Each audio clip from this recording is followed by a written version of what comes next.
ഇനി പിണറായി വിജയനിലേക്ക് വരാം, അദ്ദേഹം തിരുത്തണ്ടേ? കാരണം ഒരു അഖിലേന്ത്യാ തലത്തിലുള്ളൊരു തെരഞ്ഞെടുപ്പിൽ ഒരു ഇന്ത്യ മുന്നണി മത്സരിക്കുമ്പോൾ ഇന്ത്യ മുന്നണിയുടെ നേതാവായ രാഹുൽ ഗാന്ധിയെ കേരളത്തിൽ ഡിസ്ക്രെഡിറ്റ് ചെയ്യുക എന്നുള്ളത് മാത്രമായിരുന്നു അദ്ദേഹത്തിൻ്റെ പ്രചാരണത്തിൻ്റെ ആയുധം. മറ്റൊന്നും അദ്ദേഹം ഉപയോഗിച്ചിട്ടില്ല. അദ്ദേഹം ബി ജെ പിക്കെതിരെ എത്ര കാര്യങ്ങൾ പറഞ്ഞിട്ടുണ്ട്. കേരളത്തിലെ ന്യൂനപക്ഷങ്ങളോട് ബി ജെ പിക്കെതിരായ മത്സരത്തിൽ രാഹുൽ ഗാന്ധിയെ വിശ്വസിക്കാൻ കൊള്ളില്ല എന്ന് മാത്രമായിരുന്നു പിണറായി വിജയൻ്റെ രാഷ്ട്രീയ പ്രസംഗം. അതുകൊണ്ട് തന്നെ കേരളത്തിലൊരു ഇടതുപക്ഷ രാഷ്ട്രീയം മാറ്റിവെച്ചുകൊണ്ട് ഒരു പിണറായി രാഷ്ട്രീയം മുന്നോട്ട് വെച്ചു എന്നുള്ളതാണ് ഈ കഴിഞ്ഞ തെരഞ്ഞെടുപ്പിൽ ഇടതുപക്ഷം പിന്നോട്ട് പോകുന്നതിൽ വന്ന വലിയൊരു കാര്യം. കാരണം എവിടെ നോക്കിയാലും അവിടെ ഇലക്ഷൻ്റെ പ്രചാരണം നോക്കുക, പത്രങ്ങളിൽ വന്ന പരസ്യം നോക്കുക, ഇൻ്റർനെറ്റിൽ നോക്കുക, പിണറായി എന്ന് പറയുന്ന ഒരു ബിംബത്തെ മാത്രം എഴുന്നള്ളിച്ചുകൊണ്ട് കേന്ദ്രത്തിൽ മോഡിയെ കൊണ്ടുവന്ന അതേ മാതൃകയിൽ പിണറായി വിജയൻ എഴുന്നള്ളിച്ചുകൊണ്ട് പിണറായി വിജയൻ്റെ പരിമിതമായ ഒരു വ്യക്തിയുടെ അദ്ദേഹം പറയുന്ന വളരെ വ്യക്തിയധിഷ്ഠിതമായ രാഷ്ട്രീയത്തെ അതേപടിയാണ് പാർട്ടി ആവർത്തിച്ചുകൊണ്ടിരുന്നത്.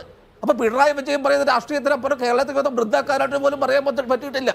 ഈ തരത്തിൽ ഒരു ജനപക്ഷ രാഷ്ട്രീയം പറയാതെ, ഒരു ഇടതുപക്ഷ രാഷ്ട്രീയം പറയാതെ, രാഹുൽ ഗാന്ധിയെ വിശ്വസിക്കാൻ കൊള്ളില്ല എന്ന് മാത്രം പറഞ്ഞുകൊണ്ട് നടത്തിയ ഒരു തെരഞ്ഞെടുപ്പിലെ സമീപന രീതിയോടുള്ള ഇടതുപക്ഷമടക്കമുള്ള മതേതര സമൂഹത്തോടൊരു വിപ്രതിപത്തി ഇതിനകത്ത് വലിയൊരു പങ്ക് വഹിച്ചിട്ടുണ്ട്.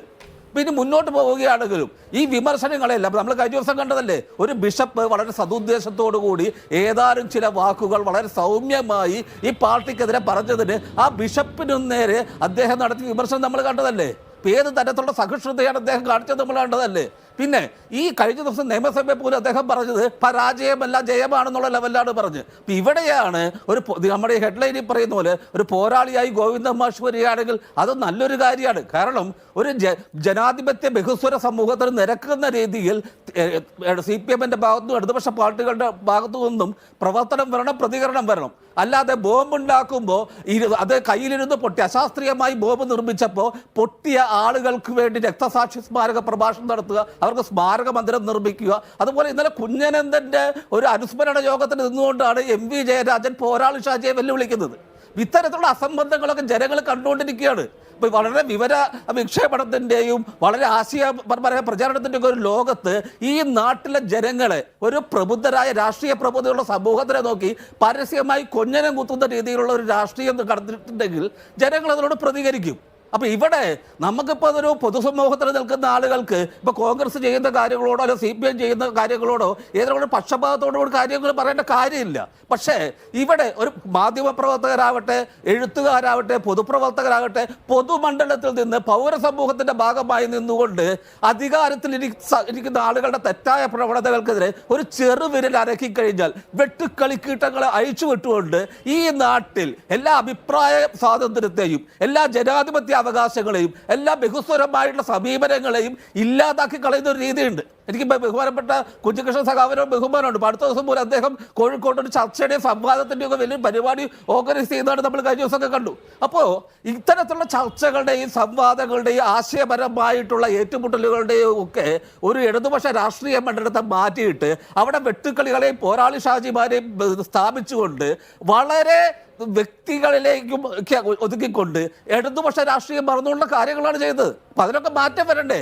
ഈ കഴിഞ്ഞ പാർട്ടി ഒരു കാര്യം കൂടി പറയട്ടെ, കണ്ണൂരിൽ നടന്ന പാർട്ടി കോൺഗ്രസ്സിൽ എന്താണ് പിണറായി വിജയൻ്റെ നയം ഉണ്ടായിരുന്നത്?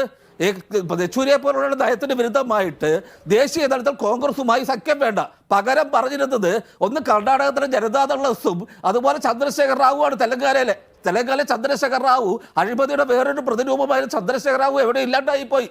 ജനതാദൾ എസിന് എന്തൊക്കെ സംഭവിച്ചു എന്നുള്ളതും ആ പാർട്ടി എവിടെയൊക്കെയാണ് നിൽക്കുന്നതെന്ന് നമ്മൾ കണ്ടുകൊണ്ടിരിക്കുന്നതാണ്. അപ്പം അങ്ങേയറ്റം ഈ ഇന്ത്യൻ മതേതര ജനാധിപത്യത്തെ തരം കിട്ടുമ്പോൾ എല്ലാം വചിച്ചിട്ടുള്ള ഇത്തരത്തിലുള്ള അവസരവാദികളുടെ ഒരു ദേശീയ സഖ്യത്തിൻ്റെ ഭാഗമായി നിൽക്കാനും അന്ധമായൊരു കോൺഗ്രസ് വിരോധമാണ് ഇടതുപക്ഷം എന്ന് പറയാനുള്ള ഒരു രീതിയാണ് പിണറായി വിജയൻ എടുത്തിട്ടുള്ളത്. അപ്പോൾ ഈ പിണറായി വിജയൻ ഈ ഒരു പിണറായിസം എന്ന് പറയാവുന്ന ഒരു ലെവലിലേക്ക് ഇടതുപക്ഷം മാറിപ്പോയത് മാറ്റിയെടുക്കാൻ അത്തരത്തിലുള്ള ചർച്ച വരികയാണെങ്കിൽ ഇടതുപക്ഷത്തിന് നഷ്ടപ്പെട്ട ഒരു മാനവികതയുടെയും നന്മയുടെയുമായുള്ള ഒരു വശങ്ങൾ തിരികെ പിടിക്കാൻ പറ്റുകയാണെങ്കിൽ അത് നല്ല കാര്യം തന്നെയാണ്.